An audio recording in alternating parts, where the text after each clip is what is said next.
Hello, everybody, and welcome to the Legion Live Developer Update. My name is Josh Allen, aka Community Manager Lore, and joining me here today, none other than Assistant Game Director Ian Hazzikostas. Thanks so much for being here. No, my pleasure. Yeah, great to get a chance to answer some questions, hear what the community's thinking, and just get information out there. Yeah, we have a lot of questions to actually get through.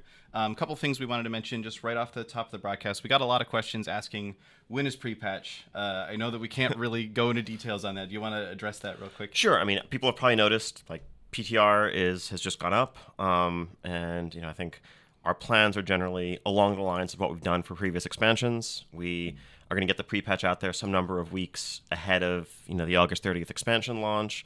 The reason why we can't give an exact date is that, honestly, there's just that process of finalizing a build on our end that doesn't let us know exactly when we're going to have that perfect, ready-to-go build until pretty close to the last moment. But it's going to be consistent with how it's been in past expansions, and, got we have a lot of exciting pre-expansion content coming your way in that pre-patch. Demon invasions. And then, of course, as we get closer to Legion launch, the ability to make your own demon hunter, to go into the Broken Shore, to really start experiencing Legion even before it's fully there. Yep. And of course, you mentioned demon invasions. Those are actually live for testing today, if I'm not... Exactly. On the beta, and actually as well, I believe, on our publicly accessible PTR right now, assuming the servers can stay stable under the influx of everybody. Which is great, because it's a good way for us to test, like, how actually are the servers going to hold up once we're actually doing this. So if you have access to that, please do go in and check that out. But let's go ahead and dive into these questions. The first one here comes from Trucidario on Twitter, who asked, will personal loot be tradable within your raid if you've already acquired that loot before? So yes, and I think we're going to do even better on this. We're really excited about some of the improvements that are coming to personal loot in Legion. I think one of the big things that we heard from players that made them hesitant to use personal loot was that they liked the social feeling of being able to trade loot around, being able to pass on an item that you don't need to someone who's less fortunate, who still needs an upgrade in that slot. And with personal, everything was soulbound. It took away that sort of interaction, that altruism.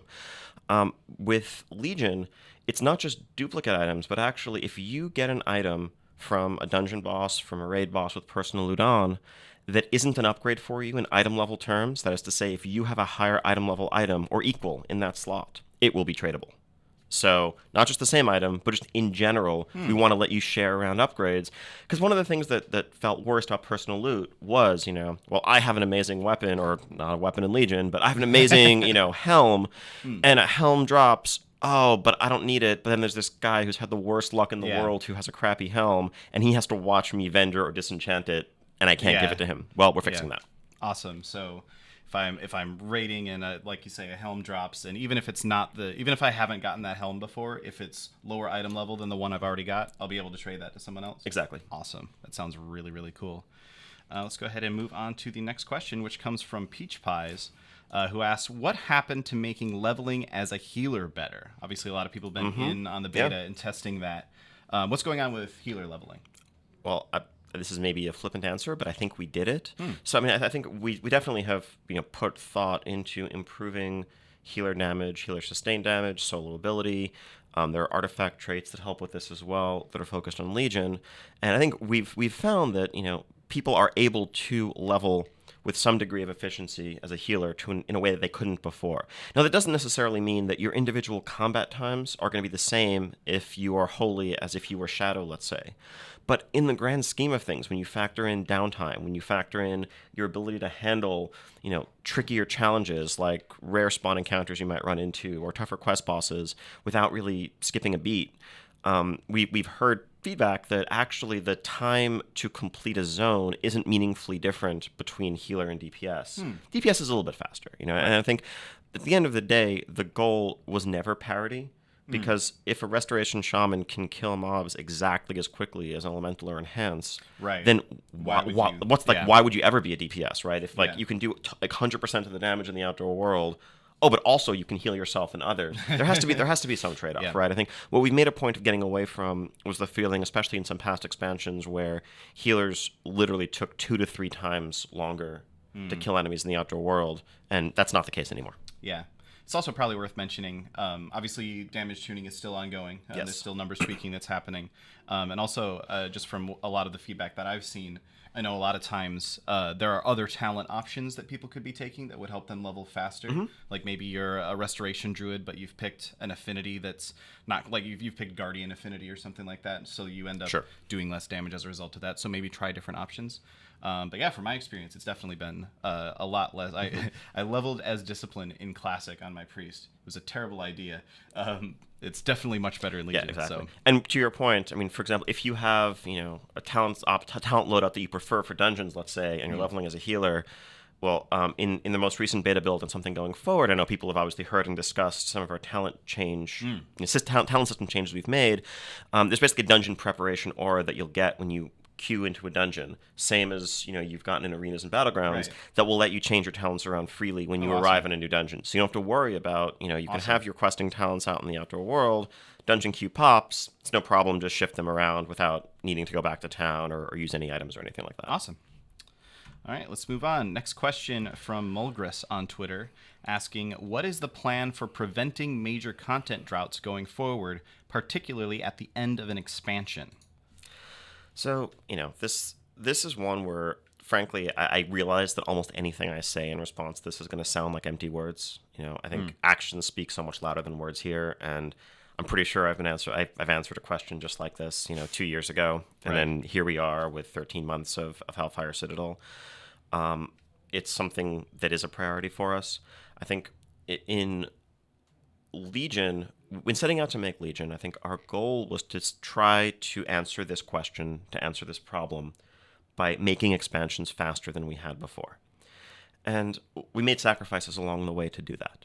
And one of the things that I think we discovered along the way, and again, it's easy in hindsight to say, like, man, we were just dumb, we should have realized this from the start, is that there's a certain amount of time that goes into making a World of Warcraft expansion at a level of quality and content and depth and polish that's what our players expect and what our players deserve.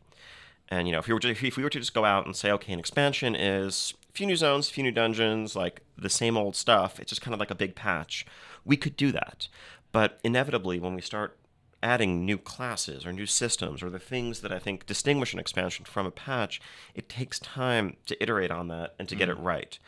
And we were, too ambitious with those targets, and that's why we are where we are today. Right. I think having learned that lesson and having accepted that, our approach this next time around, our approach as we start working on our next expansion and thinking about it, is going to be to make sure that Legion has a lot more patch content, and that we are cognizant of the fact that it's going to take a certain amount of time to make an expansion, and let's make sure that we are building on the stories that we're in the middle of telling with our current expansion to keep players, entertained, keep players with goals to pursue while we make the next thing. Yeah. Yeah, I can totally understand the perspective from, okay, well, we only need this much content for, say, Warlords of Draenor because there's going to be Legion in a year. But when Legion can't actually be finished in that amount of time, then you end up with these content drops. And that's exactly it, right? And again, it's one of those things where it's like, I completely understand if we don't get people's trust and faith on this one, because you've heard it before and you've been burned. So just all I can say is we're going to try and wait and see. We're doing our best. Yep. A related question here actually from ABOMLOL on the forums, who said, will Blizzard be sticking with a tighter release schedule from expansion to expansion, as was announced at BlizzCon? I think it was one per year. So yeah, and I think this was largely covered by the last answer, but I think at this point, no. At this point, we've said we want to get expansions out faster. I don't think that yearly expansions would be the best thing for our players. I think that is a mix of giving us time to explore the world that we've created before moving on to the next, giving players time to explore and experience that world, and also just the time that it takes inherently to make a satisfying and fulfilling expansion. Cool. All right. Moving on.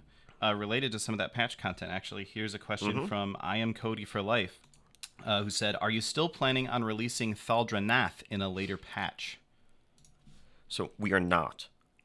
So this was something that was on maps in some of our earlier displays at Gamescom or at BlizzCon, and players noticed it was on the in-world map for a while and then went away.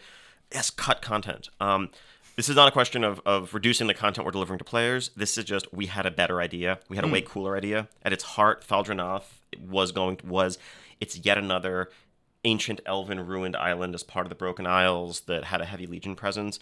We've done a lot of that. We have a lot of that already in Broken Isles. We have cool new places to explore coming in our patches, and you'll have to wait and see exactly what they are. But I think when you get there, you'll agree that it's cooler than Thaldrenath would have been. Yeah, and so just to sort of expand on a note you had there, it's not a question of we decided just to not do anything. Yeah. It's more we decided to do something. We had a better idea. Yeah, honestly. And cool. We have those occasionally. Makes perfect sense to me. All right, moving on. Question from Gandalf OP, who asked, will you continue to add content to Suramar during Legion? Yes. I think, the story of the Nightfallen and the Nightborn in Suramar, we see a good chunk of that in the initial expansion, but there's more of that story to tell. And I think that's part of what, more of a commitment to patch content and more of a commitment to fleshing out an expansion entails, making sure that we tell the stories that we have set up to completion. I think we definitely look back to Draenor and we see lost opportunities and lost potential. There was more to do, let's say, with the city of Shatrath and the Shadow Council's assault on Shatrath, right, or the Arakoa. And those were threads that were kind of left unresolved, and we're resolving to not do that this time around. Awesome. Let's move on. Next question from Kriana. This has been a really popular one. What is the design reason for implementing BOP crafting materials instead of BOA if the profession you gather it from is unable to use it? So obviously kind of referring to the Blood of Sargeras issue here. So a couple things. So I think first off, in the next beta build that's going out, there are going to be a number of additional sources of getting Blood of Sargeras that are accessible to kind of to everybody for a mix of world quests, but also drops in dungeons. Now, there's two pieces to this, though. I think clearly there are people who are double crafters who are saying, well, how does this work for me? I wish I were a gatherer. And to some extent, I think that's how it should be. I think personally, I've played a blacksmith leatherworker for a really long time, and for many expansions, I would wish I was a miner. I would always wish I had mining or skinning to complement my primary crafting professions, because it was costly and there were constraints that were placed on me as a result. And I think that's a better place in terms of an interactive player economy than the Garrison world, where, well, okay, I have all my things that are self-sufficient through work orders. I don't need to worry about getting them from other sources. Now, in terms of BOP crafting materials, I think the value of BOP crafting materials, and this is something that goes all the way back to Primal Nethers and Nether Vortexes back in Burning Crusades, Chaos Orbs, and onwards throughout different expansions, is it actually gives some power to the crafter. It gives some market power to the crafter.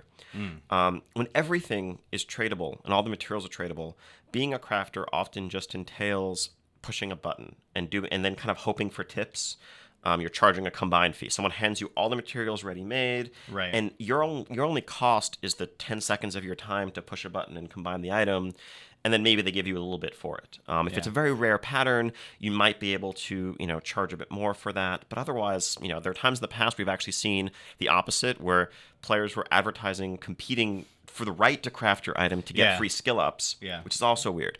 But the second there's a BOP item, well, that's a resource of your own now. It's the time that it took you to obtain those things is finite, and you can command a much higher market value for that, and that's kind of why we like doing it. Cool. It's also probably worth mentioning at this point, like we announced in the blog, we're going to be doing a series of these Q&As, and we'll talk a little bit more about it at the end of the Q&A session today. But just to mention now, next week's is actually going to be profession focused, and we'll be doing that with Paul Cubitt. So a lot of the profession related questions, just hang on to those for now, and we will definitely get more into that next week. I'm sure, and for everyone who, just to get it out of the way, everyone's like, where are the PvP questions? Why aren't you talking about how broken PvP is? Why aren't you fixing PvP? Brian's going to be doing a PvP Q&A as part of this series as well. So that's where a lot of those questions are going to land. Let's go on to the next question. This one comes from Ellitown, who said, people give feedback wanting less randomness. Why did you decide to make more random drops, i.e. PvP gear or legendary pieces? So, yes, I mean, we definitely, the dreaded RNG is something we always hear about. I think, the other end of the spectrum is completely deterministic loot acquisition. They're on vendors, right? You grind reputation, you grind a currency, and once you've killed 25 things, or once you've finished X, whatevers, you can go buy that item as a matter of certainty. Those inherently start to feel like grinds a lot of the time, right? The opposite end of the spectrum with randomness actually allows for variety, for surprise, for excitement, for things that happen that are unexpected, for getting lucky, versus just going in knowing, okay, on day 5 I'm going to get my helm, on day 7 I'm going to get my gloves, and you can just kind of plan out what your gear acquisition is going to look like going forward. I think with regard to these couple of specific examples, PvP gear, I think the key thing, we know that randomness did not play out well in PvP with PvP gear in past expansions, where there was standalone special PvP gear that was basically, a full set of which was basically required to be competitive.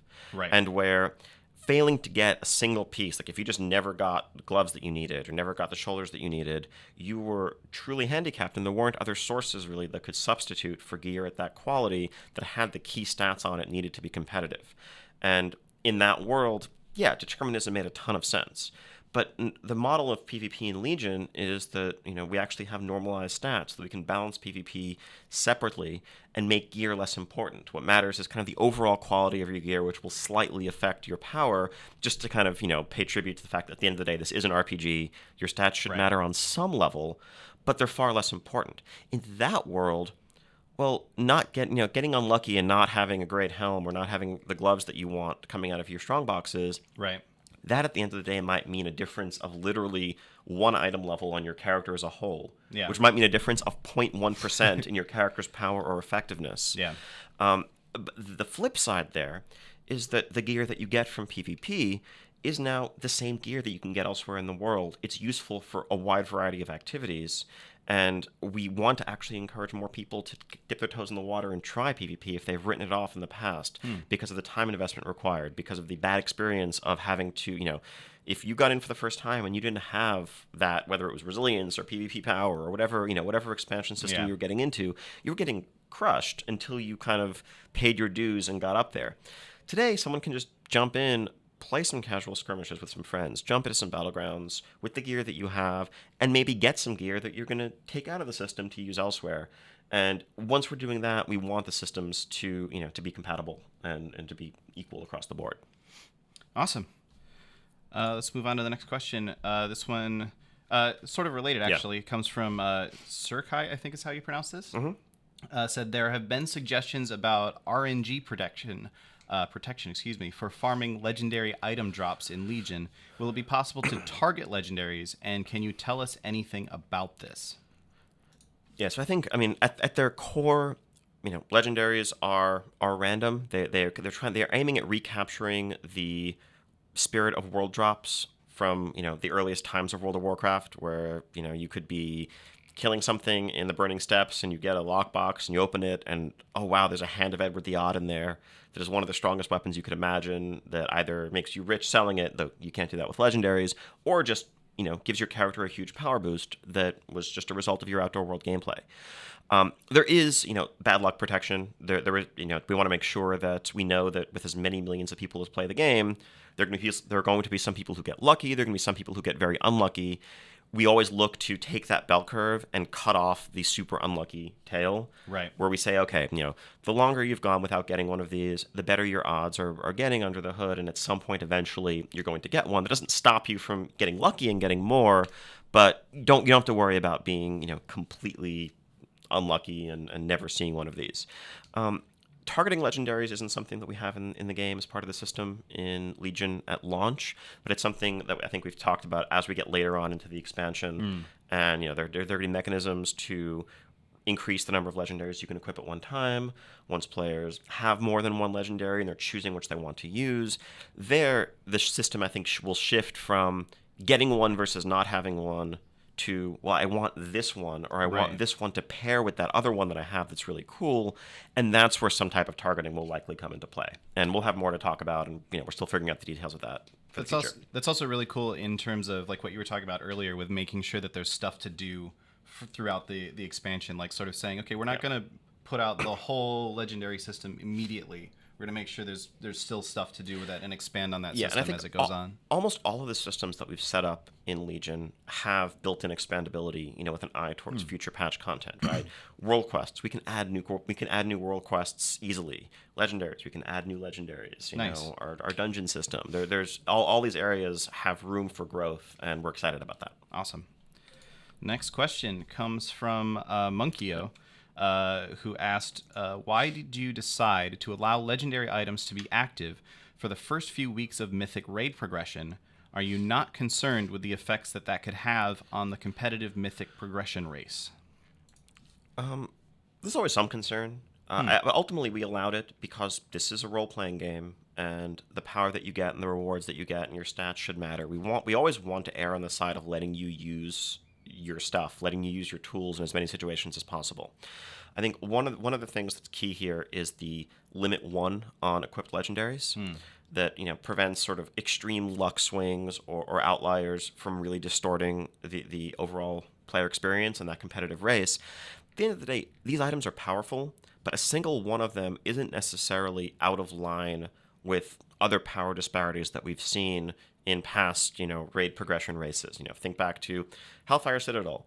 Week 1 of Hellfire Citadel, if when doing your heroic clear, or in the case of some of these guilds, their unfortunate 5 heroic split clears, if you happen to get, you got a couple of heroic Warforged trinkets, you got a Warforged soul capacitor, and a great weapon, that could be like you're objectively 10% or more stronger than someone else who didn't get that, who didn't have that happen to them.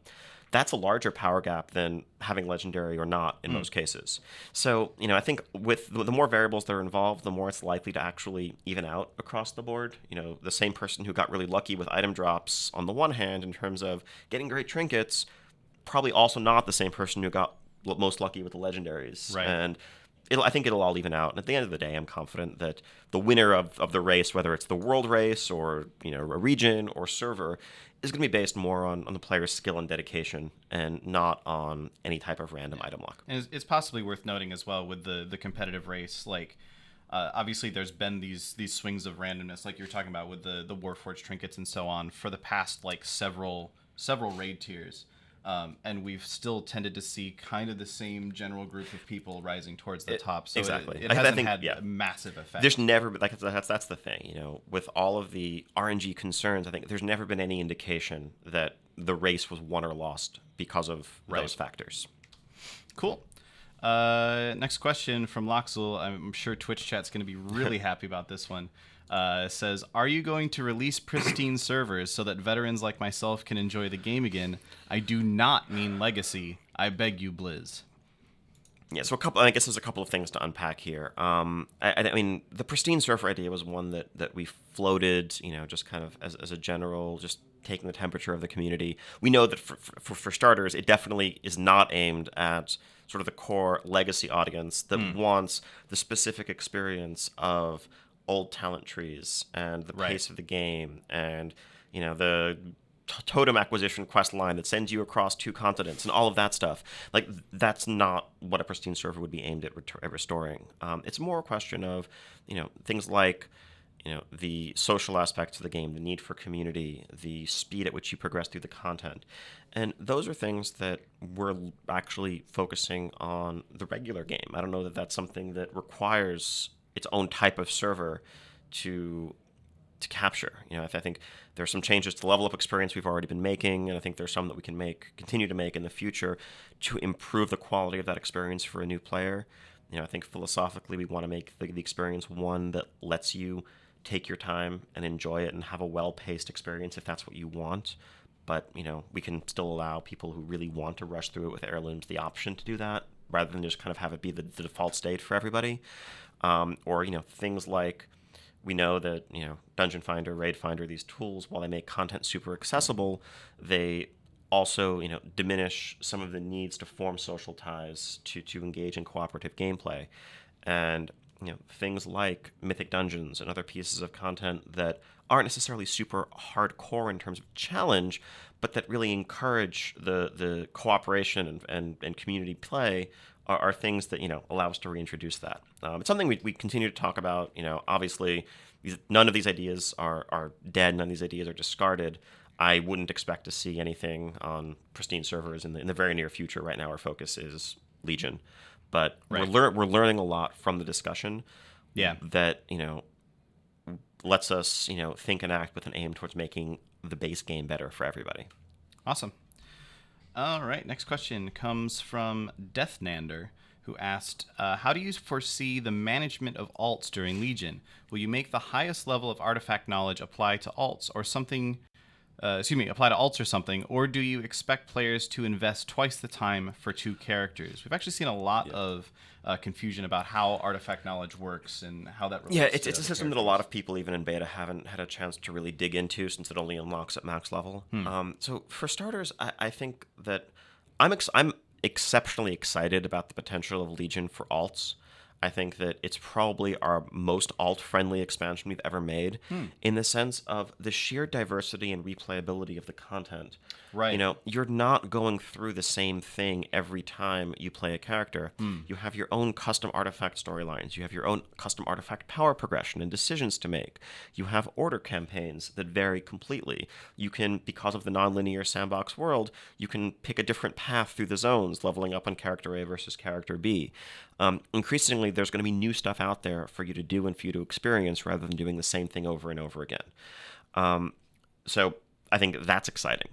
Now, in terms of progression and catch-up, I think the biggest thing with artifact knowledge, so artifact knowledge is not account-wide. Artifact knowledge applies to all artifact weapons on a single character, so it's great for off-specs.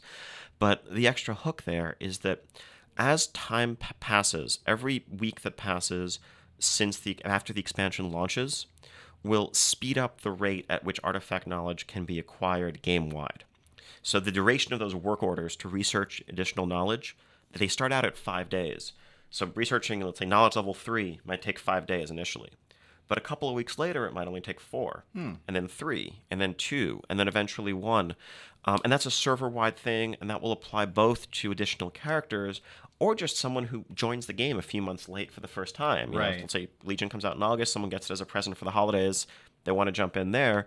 We want to make sure that you still have to go through the experience of unlocking and progressing your artifact, but clearly we want there to be catch-up. And Right. so that will let players, on their additional characters, get a much more sort of efficient yield and get that artifact leveled up with much less time than it took the first time around.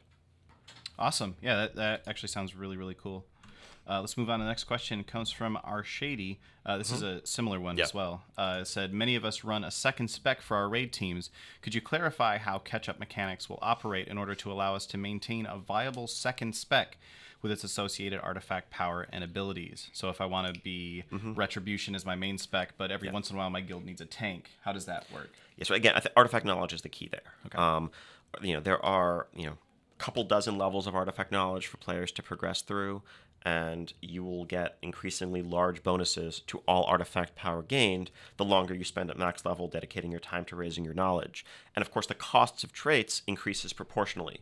And so what that means is, if you focused on your primary weapon and, you are 20 traits in, let's say, and you have a certain knowledge level, you're going to have a choice of, well, do I want one more trait in my main weapon, or with that same amount of knowledge, the same amount of gameplay time, I could buy 5 traits in this weapon that I've kind of had lagging behind. So I think our goal is for it to be pretty easy to keep multiple weapons up to about 80% of the level of your max weapon. To go much beyond that, you're going to make some sacrifices, but there's some value in that, right? There's some value in rewarding someone who dedicates themselves wholly to a single spec. The person who is like, no, I just want to be a fire mage. That is the thing that I care most about. I'm going to put every ounce of my capability into maximizing this weapon. They're going to have a weapon that's a few percent better than someone who also wants to play Frost and Arcane, but they're also going to have less versatility in terms of how easily they can switch over to that spec. But that's a choice for players to make. Yeah, and I think it makes sense too, because obviously you don't want to run into a situation where like again using my example of if I want a main retribution, but sometimes I need the tank, I should be able to function as a tank, but I shouldn't be better than our main tank and function well. I think the key thing is it's everyone should be able to be viable at whatever level of content that you're doing. The power differences that we're talking about here at the high end are, do you have 3 more minor traits in your main weapon, or did you put that power into other weapons to get them really caught up? And those 3 minor traits are just a few % power difference, right? So just to be clear, our intent, we understand that there are tons of people who expect to play multiple specs for meaningful competitive content. We totally want to allow that and let that work. But the way the system inherently works, you can hyper-specialize if you really want to eke out every possible bit of power from a single weapon. Cool. Next question comes from Ladra on Twitter, who asked, any plans to allow daggers and or fist weapons to transmog with one-handed swords, axes, and maces? Yeah, this is, I totally understand how this comes up in the context of a lot of, artifact weapons that force players into a single weapon type that may not be what they prefer. Unfortunately, there are currently no plans to allow it. We've loosened up a lot of the cross-weapon transmog, restrictions over the years. The ones that remain are largely a product of animations and animation constraints, right? If you imagine custom animations like Mutilate for, a dagger-wielding rogue, some of those those animations just were not physically designed for the shape of weapon like a mace. You'd be kind of poking someone with your maces. There's a lot of potential oddness that would occur there. Same with fist weapons, right? Those have a whole separate set of animations. So it's something we maybe could solve in the future, but it's not just a matter of flipping a switch and letting those be cross transmog. Yeah, there's a lot of extra. Yeah, one thing we have done in a few cases with artifact weapons, we've allowed for there to be unlocked variants that change the weapon type fundamentally for those who just don't like. I really want to have. Daggers are going to be daggers, unfortunately. But if you really want an axe instead of a sword, or you really want a bow instead of a crossbow instead of a gun, we've given those options within the artifact customization system. Cool. Question here from Claw and Order, which is an amazing name. Asked, will Valor and Valor upgrades be returning in Legion? Maybe. I think no plans right now. I could see that type of system coming back towards the end of the expansion. I think it was effective as kind of an end of expansion thing. That's kind of purpose it served in many ways in Mists, in Warlords.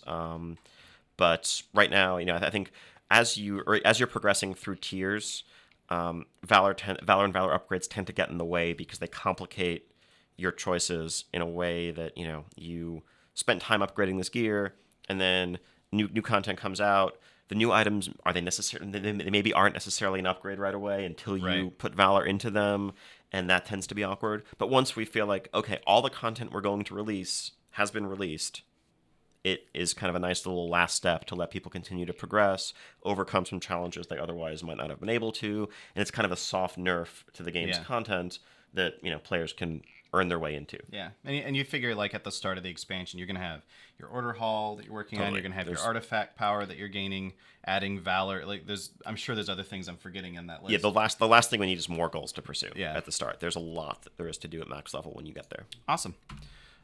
Question here from Destructide, who asked, what is the fate of time walking dungeons and all the weekly calendar events?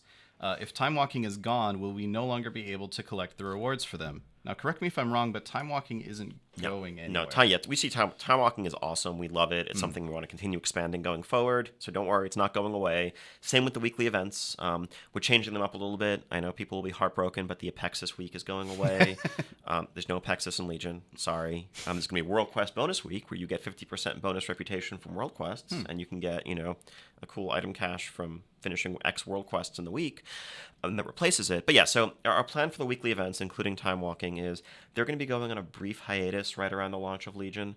So I think if players who are in the beta actually look at their calendar and click ahead to the months of August, September, October, you'll see a rough schedule.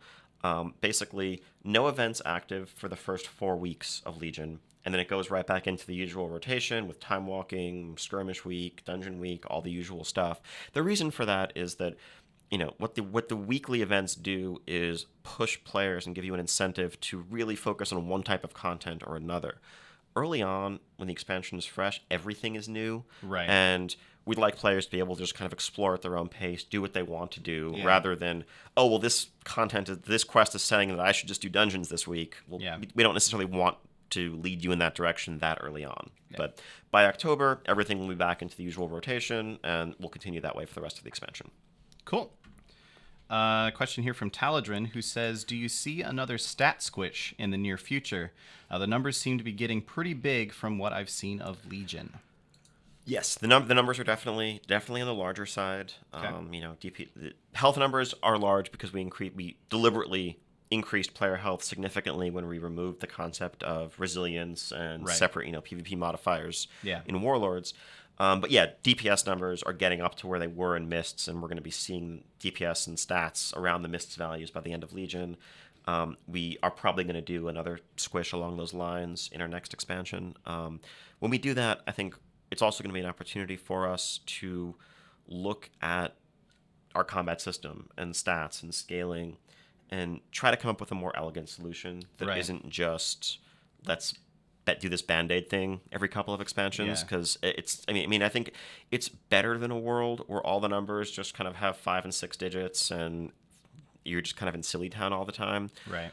But it's not really elegant. Yeah, And it's not the I think ideal. we can do better, right? It was kind of a Band-Aid, like I described it. Okay. So we'll be looking for a better solution going forward. Cool. I'm still pulling for mega damage, personally. Yeah. I think mega damage could be great. I'm just kidding. Next question from Watcher Brad. This is kind of a broader question, but it's worth answering anyway. It says, what ways are legendaries obtainable? Obviously, a lot of people that have been watching the beta, following fan sites, this might not be the most new or unique question, but it's still worth bringing playing the everybody. game. It's playing the game. A wide variety of sources, ranging from completing world quests to killing dungeon bosses to killing raid bosses to PvP, opening your strong boxes from that. Just about anything that you might be doing on a given day, and it's I think one of the philosophies that motivates some of our itemization approach to Legion is we want you to be able to think anything can happen. Right. And reflecting on how content often played out in Warlords, if I was setting out to do a bunch of dailies in Tanan, between my raids because I needed reputation or I wanted a Pexis or whatever else, I was trying to unlock flying, I was trying to unlock the reusable augment rune, whatever. I'm like, okay, I'm going to sit down and play for 30 minutes, 45 minutes, do my dailies. I knew at the beginning of that night there was zero chance that anything could happen to me on that night that would make my character stronger. The only thing I was going to get was filling this bar by this much extra. And that's not super exciting in terms of, your Right. psychology or motivation. If someone asks me, hey, you mind joining my alts on this heroic dungeon run? I have no reason to want to do heroics as a player. I'm going to get nothing out of that. I might say, sure, I'll tag along just out of altruism, just because I want to help a friend out. But I know going into it, there's no way that anything good could happen here. You might get some enchanting Right, material. exactly. And I think maybe this will come up in later questions, but the sort of Warforged / Titanforge system and then Legendaries, which kind of represent the apex of that system, are all designed to tackle what we see as a problem there, where you should do what you want to do, but always have the hope that something amazing could happen in the next moment that you're playing. Yeah, and you can still have those sort of deterministic, like filling that Of course. bar, like I'm earning prestige or I'm getting reputation. And at its core, and that's also a fundamental difference, right? I know there's the Diabloification of World of Warcraft. It's not that, right? Our game still has largely deterministic loot. You can go to the Dungeon Journal. Dungeons, bosses, raid bosses have deterministic items. They have loot specific tables. things that they drop, We have vendors with items that you can earn with reputation, with performing feats in your order, whatever else. You're not at the whim of the random number generator to figure out what items you're going to get. But we're adding some variability in terms of quality. So you can target certain things, but you can always get surprised. You can always get lucky. And ultimately we see that as a net gain across the board. Awesome. Moving on to the next question from Crippers, who asked, how do you feel about the current rate of acquisition of relics in Legion? Currently, you can't get relics from world quests, aside from some PvP ones, so your only choice is dungeons and eventually raids. Yeah, so for those who haven't followed beta super closely, relics are the items that you socket into your artifact weapon to actually increase the stats and item level of your artifact. Right. So your artifact power unlocks traits and perks. Relics just actually make your sword hit harder. Right. So functionally, they serve the same role as weapon drops did in past expansions. So they're going to be a bit on the rarer side, right? You don't see weapons all the time. You see them less commonly than gloves. When it comes to World Quests, there was actually a bug that was causing them to not be generated as part of the potential World Quest loot table. Oh, okay. So that's something that I think either is fixed in this beta build or the next. I think it's fixed in the build that's currently live on beta. Awesome. So regardless, you should be able to get relics through whatever your playstyle is, whether it's PvP, whether it's questing, whether it's dungeons and other group content. They won't be super common, but they should be there for everyone. Awesome. Next question from Envy, who asked, are you planning on adding spell-specific animations to casters like you've already given to Fury Warriors? I have to say, the Fury Warrior animations are making me think really hard about maining Fury in Legion. But yeah, spell-specific animations for casters. I think it's something that, so we view improving the fidelity of combat as something that, is an ongoing project. We started out with, a focus on a lot of our melee classes, and that was both animations and new visual effects. We want to continue bringing that to spellcasters. That's going to take the form of both, improved spell visual effects, but also some new custom animations. It's something that we're going to do piece by piece. We don't want to, hold back improvements because we say, well, until we can do it for every class and every spec, we're not going to do it for anyone. So it's something we're going to keep working on over coming patches, coming expansions. We're always looking to improve the look and feel of the game, and basic combat abilities are about as core as it gets. Yeah. We improved the fidelity of basic character models last expansion, and now we're really focusing more on combat in this pass. Yeah. So in a lot of ways, it's kind of similar to how a lot of ability animations have been updated over the years. Like you think back to going from Cataclysm to Mists of Pandaria and like the whole Templar's Verdict animation on a Retribution Paladin, like things like that change. So cool. Makes perfect sense to me. Let's move on. Next question comes from Ichabod Wow, who asked, what steps, if any, are you taking to ensure multiple specs within pure DPS classes like mages and hunters remain competitive? So like fire versus frost and... obviously the usual balancing, right? I think that's something that is going on, really moving into full swing in terms of numerical balance passes right now for Legion. But the other aspect is just one of class design, where if the specs have somewhat different strengths and weaknesses, then they'll always have their own niches where they can excel. We obviously want a certain level of all-around performance so that the person who loves playing an Arcane Mage can succeed in doing so across a variety of encounters, but maybe they're the best at single target when it comes down to it by a bit. Where it gets most problematic is if we build all specs to have the exact same toolkits and the exact same strengths and weaknesses, then no matter how good the balance gets, there's always going to be someone who's just all-around best and someone who's all-around worst, and the all-around worst quickly, kind of gets branded as such, and it's like, oh, that's the worst spec, no one should play it. Whereas in an ideal world, the answer to which spec should I play should be, it depends. And a big part of that should be which do you enjoy most, right? But also it depends on the situation. It depends on what else you have in your raid. It depends on whatever else, right? Yeah, like a lot of times people talk about like multi-dotting versus full AoE versus single target damage and stuff like that. And it can change a lot if you already have a ton of AoE in your raid group. Maybe you don't want to. And just to be clear, I guess I'm reading something into this question. When we say competitive, I'm probably talking about high end mythic rating, high end rated PvP.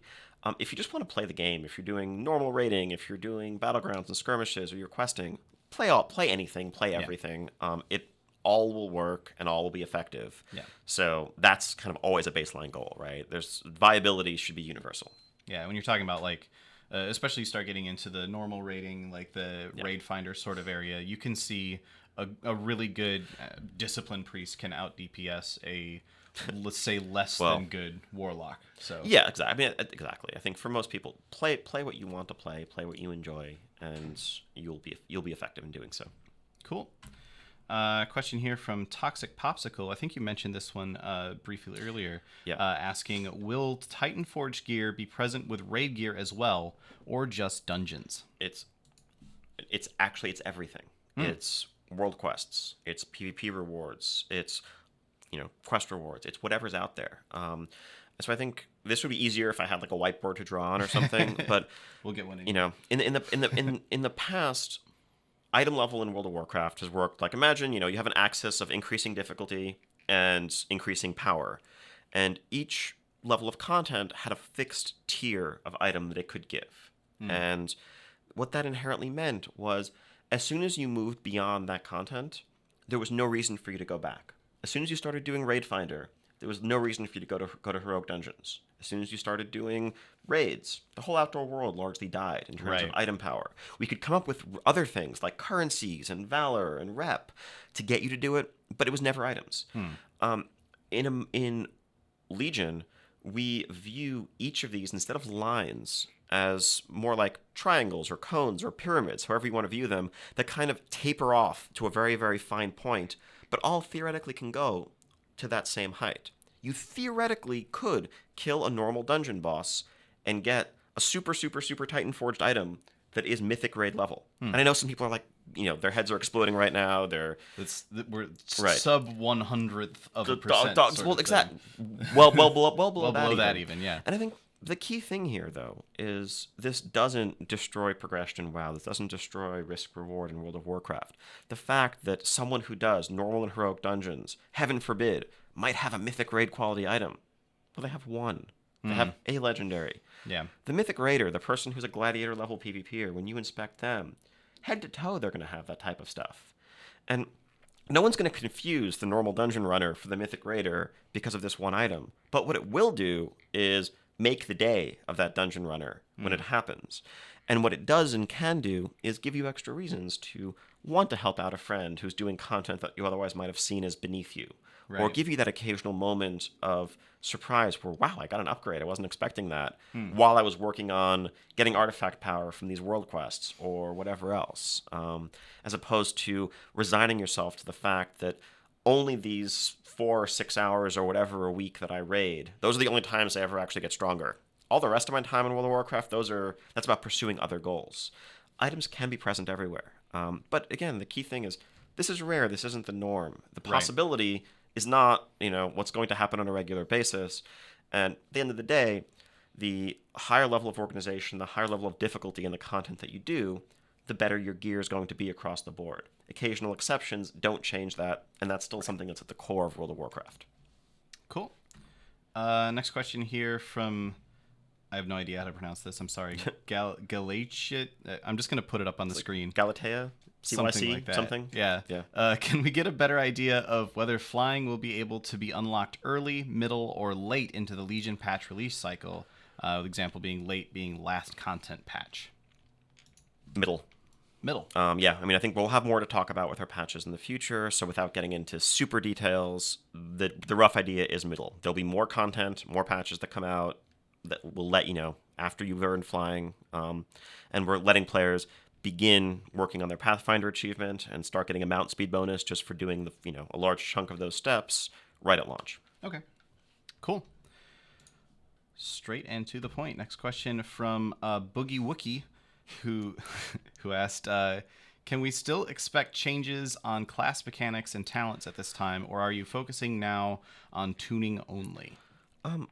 We're focusing on tuning mostly. There are still some changes that are happening. I think, the reality is, as we get later in the process, we have to limit the measures that we take to fix problems, because likely, we might like to imagine that, oh no, this time we're going to get it right.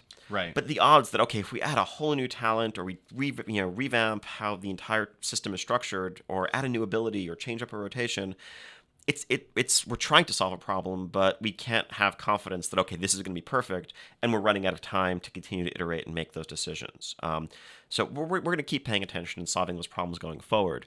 But there are cases where, we've heard clear feedback, we've seen problems through our own playtesting, and there are mechanical changes that we still have time to make when necessary to solve specific problems. I think one example, Frost Mage, we've seen and heard a lot that it doesn't really feel super satisfying to use Frozen Orb as your brain freeze cooldown reset mechanic, especially when soloing. It was a button that felt good as a long cooldown, more of a dungeon raid group play type thing that you would use when a tank was holding a bunch of mobs, in a fixed location. Right. But not great while soloing, and the players missed Frost Firebolt in that regard. Frost Firebolt was always kind of odd conceptually. It was like, what is this even? Like fiery frost, frosty fire. But we're looking at adding actually an all-new ability that's kind of a cool. single target nuke that can have its cooldown reset, that takes the place of what Frost Firebolt used to be in the rotation. Nice. That can have its cooldown reset by, or kind of be procced rather by Brain Freeze, and get it back to a field that we think was actually pretty successful in Warlords. So those types of things will be happening surgically, but I wouldn't expect that too much. It's also possibly worth noting as well that, as we've seen in previous expansions as well, like what ships in patch 7.0 is not necessarily what things are going to look like at the end of Legion, because those mechanics changes can still happen in the patch cycle as well. Absolutely. Cool. Next question from Vandra, who asked, after playing beta, I've noticed that a lot of the interface options have been removed from the default UI. And so I'm wondering whether this is just a temporary thing while you change stuff, or are some of those old options going for good? Yes. Is nothing safe from the pruning? Not even the UI. No, a lot of them are gone. And we've re-added some of them, things like, scrolling combat text on self, things where we've heard, major outcry. There were a lot of people who really missed those options. Now, why would we do this? Why would we ever remove options? Ultimately, it's for clarity. It's for the ability to find the options that you're looking for that are important. There were a lot of niche things that very few players actually fiddled with, and there was a widespread default behavior. In many cases, we just kind of said, okay, that's the default. It's not visible in the UI anymore. To get to a point where you could parse the interface options menu and not literally have, 130 or whatever different checkboxes and toggles and drop downs, where you'd have to spend, a minute or two trying to remember where exactly something was. Now, of course, for almost all of these things, the client variables to toggle them on and off are still available. You can still set them if you're an advanced user through a console command, through your WTFs, and add-ons have access to all of this. And so at the end of the day, that's kind of our broader UI philosophy, that we want the UI to represent kind of an accessible mainstream default that applies to a majority of players. And for those who want advanced functionality, whether it's more information, more customization, we have a huge array of add-ons that are available thanks to our community that provide those options and far more customization than we ever could. Yeah, nobody's ever... The one thing I know about MMORPGs is that no one can ever 100% agree on exactly how the UI should be. So just allowing all that customization through add-ons makes a whole lot of sense to me. A question here from Rebecca C., who asked, will the 2 priest healing specs be equal and not one required for raiding and the other almost ignored? So, yeah, I mean, equal in a sense. Okay, so definitely over the last few years, last few expansions, Discipline versus Holy has been tough.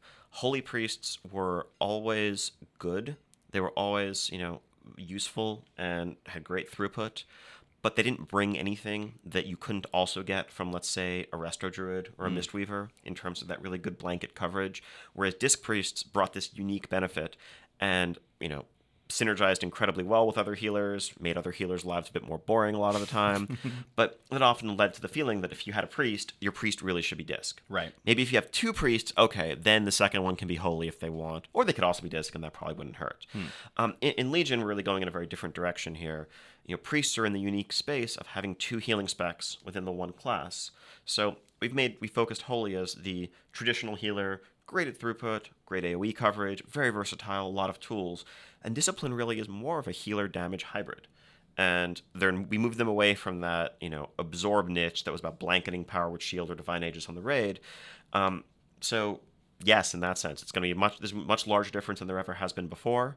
There'll be situations where disc is great. If you ever find yourselves torn between whether you want 4 or 5 healers, let's say, in your raid, and 5 feels like a little bit too much, that can be a great place for Disc Priest to jump in and spend a lot of their time DPSing, but also having a meaningful amount of throughput.